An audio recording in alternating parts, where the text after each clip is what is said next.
make better financial decisions daily, and we are back for another devotional. Today we are coming out of Proverbs, the 19th chapter, and it reads, "Enthusiasm without knowledge is no good. Haste makes mistakes." Now, I can only speak for myself, but mornings is usually when I am typically the most productive. I have learned that over my life, if that my mornings go well, typically the rest of my day goes well. And so the opposite is also true. When my mornings don't go well, typically the rest of my day is impacted by the decisions that I make early on in the day. So relating this to the scripture, how we start something has an impact on how we finish. Now, why is this the case?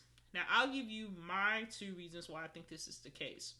Number one, when we aren't effective with our time, with our energy, it can waste time. It wastes time, which leads to my second reason.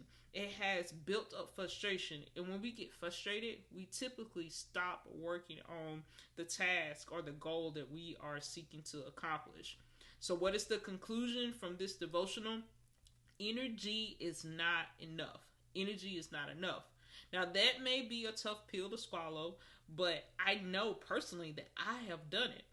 I will tell multiple people about specific projects that I'm working on. By the time I do that, I have actually wasted time and energy that I could have been working on the project.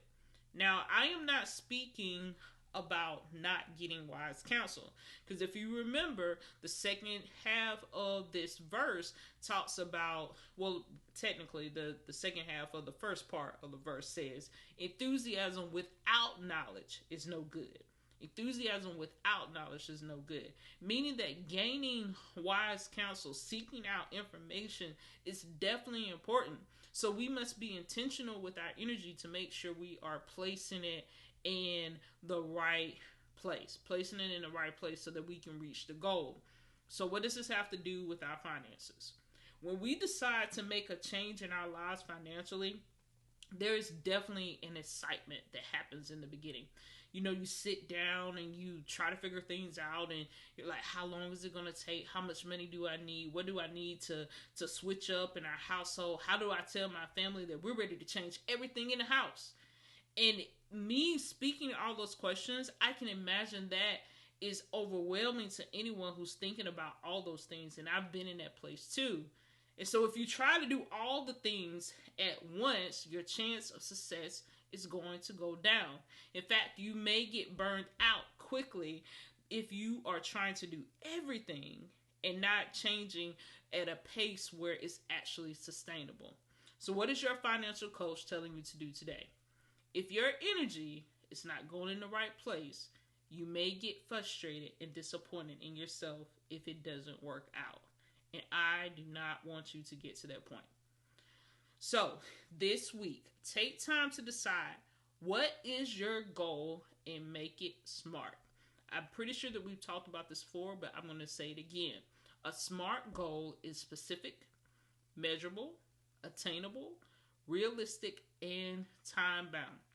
And it has all of these characteristics all in one when you state your goal. So you want to lean into having a smart goal, so it will help you to figure out what exactly that you need to do in order to reach your goal. So once you decide what your goal is, lean into actions that you can consistently do to reach that goal. Example, you want to save a certain amount of money. I will save X amount of dollars per month to reach that goal. Or if your goal is to pay off debt, I will pay X amount of dollars above my minimum payment to reach that goal. If something isn't working, it's time to do something different. So you may need to adjust that number up or down based off of what you said your original goal is. So you always have a reference point to go back to. You know that it's not working, or you know that it is working because you are comparing it to the original goal that you set in place. I hope you've enjoyed today's devotional. So be sure to like and subscribe and share this with a friend so that they can have this information so they can grow in their stewardship as well. And if you're ready to take the next step in moving forward and improving your finances, Sign up for a free consultation. The link is in the description below. Have a great day.